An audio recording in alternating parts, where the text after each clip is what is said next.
Assalamualaikum warahmatullahi wabarakatuh.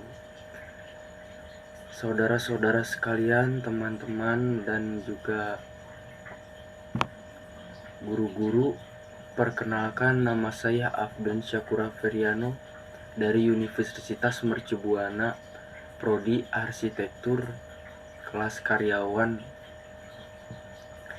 Saya di sini ingin menjelaskan pengertian Al-Quran, sejarah turunnya Al-Quran, nama-nama Al-Quran, cara Allah menurunkan Al-Quran, dan fungsi daripada Al-Quran itu sendiri. Oke, di sini saya ingin menjelaskan yang pertama, yaitu pengertian Al-Quran. Al-Quran adalah kitab suci utama dalam agama Islam yang dipercaya diturunkan oleh Allah, yang hanya tulisan yang diturunkan kepada Nabi Muhammad SAW. Kitab Al-Quran terbagi ke dalam beberapa surah, dan setiap surahnya terbagi ke dalam beberapa ayat. Yang kedua, sejarah turunnya Al-Quran.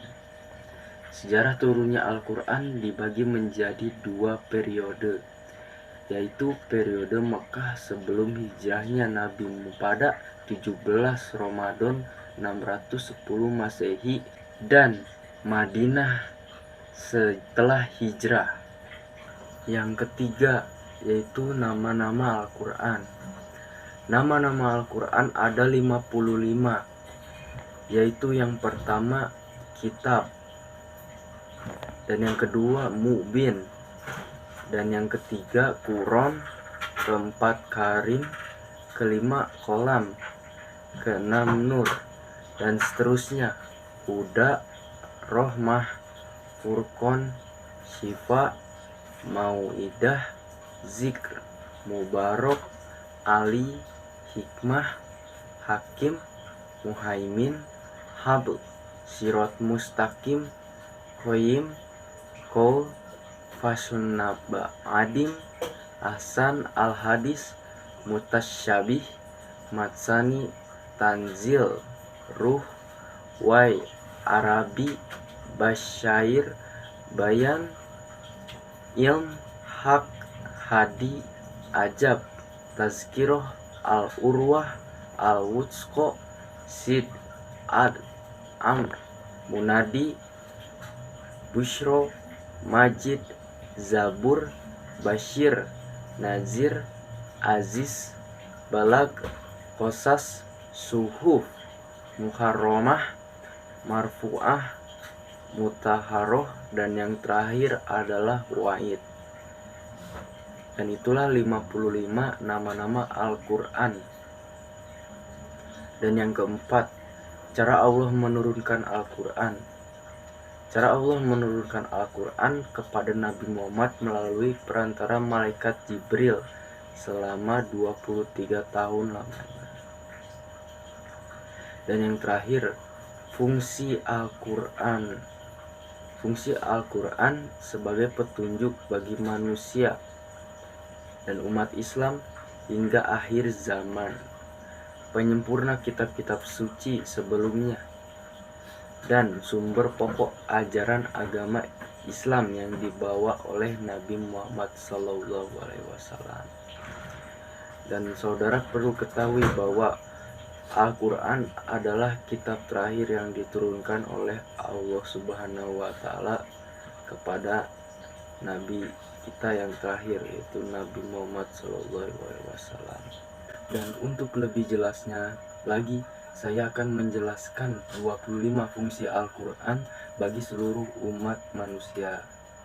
Yang pertama, yaitu sebagai sumber ajaran atau hukum Islam yang utama. Yang kedua, yaitu sebagai konfirmasi dan informasi terhadap hal-hal yang tidak diketahui oleh akal. Yang ketiga, yaitu petunjuk hidup manusia ke jalan yang lurus tentang berbagai hal, walaupun petunjuk tersebut terkadang bersifat umum yang menghendaki penjabaran dan perincian. Yang keempat, yaitu sebagai pengontrol dan pengoreksi terhadap ajaran-ajaran masa lalu, yaitu Injil, Zabur, dan Taurat. Yang keenam, Al-Furqan yakni pembeda benar dan salah. Yang ketujuh Az-Zikir yakni pemberi peringatan. Yang kedelapan Al-Mau'idah yakni pelajaran atau nasihat. Yang kesembilan Asy-Syifa yakni penyembuh. Yang kesepuluh Al-Hukmu yakni peraturan. Yang kesebelas yaitu Al-Hikmah yang berarti kebijaksanaan. Yang ke-12 Al-Huda atau petunjuk. Yang ke-13 Ar-Rahmat atau kasih sayang. Yang ke-16 mohon maaf saudara. Yang ke-14 Al-Bayan yakni penerang. Yang ke-15 Al-Busyra yakni sebagai kabar gembira. Yang ke-16 An-Nur sebagai cahaya kebenaran. Yang ke-17 Al-Basyair atau pedoman. Yang ke-18 Al-Balag yang berarti kabar sempurna. Yang ke-19 Al-Ilmu atau sumber ilmu pengetahuan. Yang ke-19 yang ke-20 Al-Haq yakni kebenaran. Yang ke-21 Tazkiroh yakni sumber pelajaran.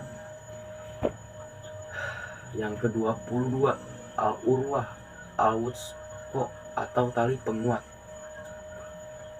Yang ke-23 Al-Sidq atau ajaran kebenaran. Yang ke-24 Al-Adl atau keputusan yang adil. Yang ke-25 Munadi yakni penyeru kebenaran. Dan itu adalah yang terakhir. Terima kasih banyak. Selamat malam. Mohon maaf saya mengganggu waktunya dan mohon maaf bila saya ada kesalahan dalam berbicara atau berkata-kata. Terima kasih. Wassalamualaikum warahmatullahi wabarakatuh.